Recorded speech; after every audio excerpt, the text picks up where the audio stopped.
Mr. President, when it comes to what's happening in Washington, D.C., it's often the legislation Congress is considering that gets the lion's share of attention. But just as significant are the regulations being put out by the executive branch.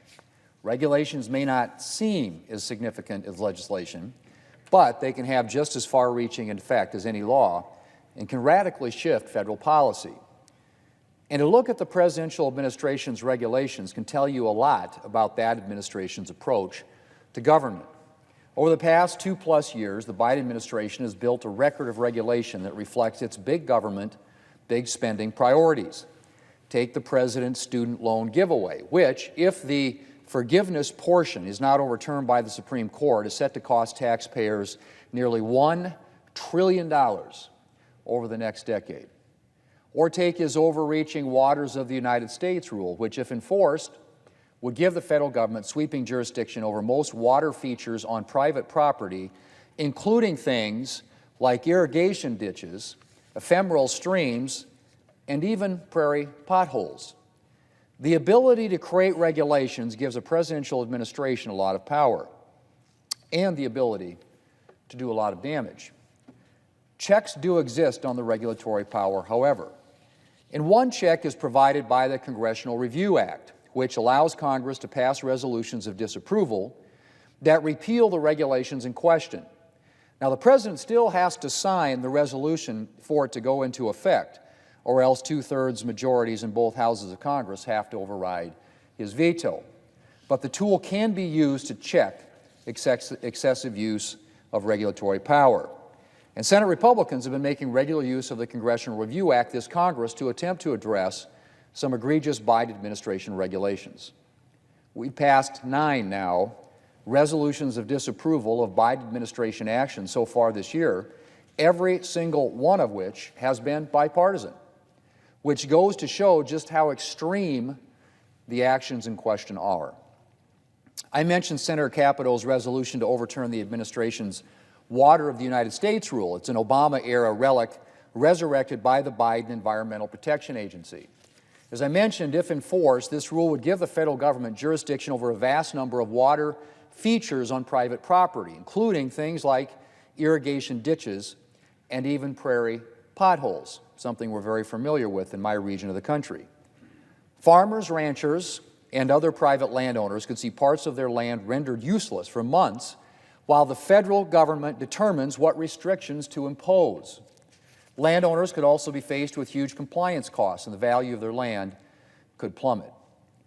Now, I say if enforced, Mr. President, while 9 Democrats in the House and 5 in the Senate joined Republicans to pass a resolution disapproving the President's WOTUS rule, the President vetoed the resolution. But in a victory for landowners, the Supreme Court recently ruled to clarify and limit the federal government's reach under the Clean Water Act, which effectively overturns the President's WOTUS rule. I also mentioned the President's student loan giveaway. The forgiveness part of the President's student loan giveaway would cost taxpayers somewhere in the neighborhood of $500 billion over the next decade. And the President's legal authority to unilaterally forgive student debt is extremely dubious. Not to mention how unfair it is to ask the many Americans who worked hard to pay off their loans or who never pursued college in the first place to take on the burden of student debt for individuals who took out loans for college or graduate school and agreed to pay them back. With Senator Cassidy's leadership in the Senate, Republicans in the House and Senate, joined by a handful of Democrats, passed a resolution disapproving of the administration's student loan forgiveness overreach. But the President vetoed it.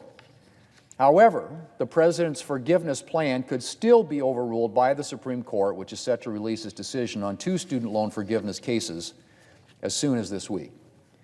Mr. President, another terrible Biden administration regulation that Republicans, through Senator Braun's efforts, have attempted to check is the President's rule that allows pension plan fiduciaries, those are the individuals who manage Americans' retirement accounts, to consider so-called environmental, social, and governance factors and not just the rate of return when investing their customers' money.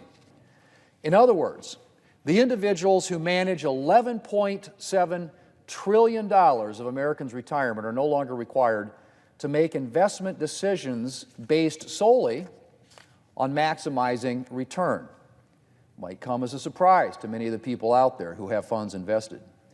Instead, they will now be allowed to opt for a less valuable investment if they prefer its environmental profile. House and Senate Republicans passed a resolution disapproving of this rule.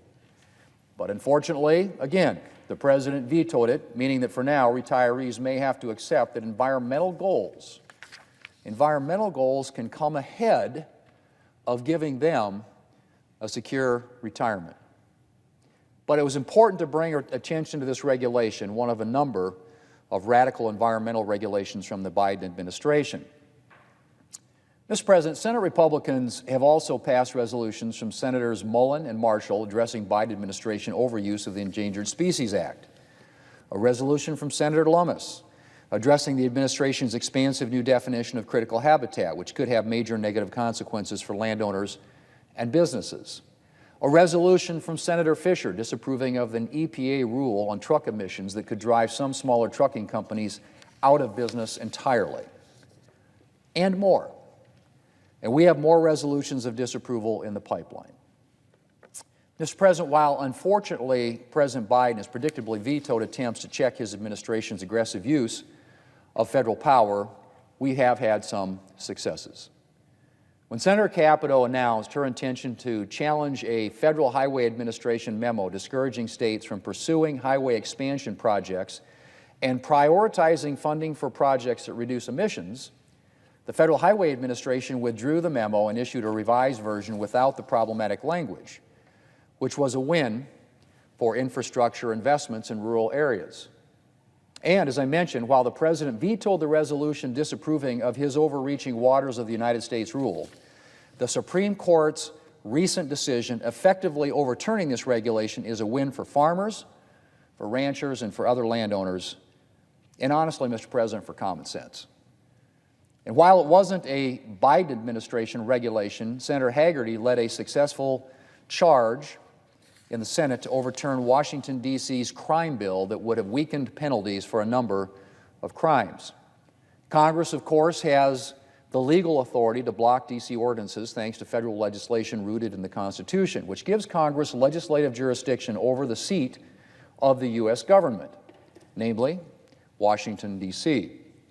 And Republicans' effort to overturn D.C.'s dangerous new crime bill ultimately persuaded the President to change his mind and sign the resolution of disapproval. Mr. President, as we move forward, Republicans will continue to use the Congressional Review Act to push back against overreaching regulations from the Biden administration. We may not always be successful, but at the very least, we can highlight the true cost of the Biden administration's regulations and the burdens that they place on our economy and on hard-working Americans. Mr. President, I yield the floor, and I suggest the absence of a quorum. Clerk will call the roll.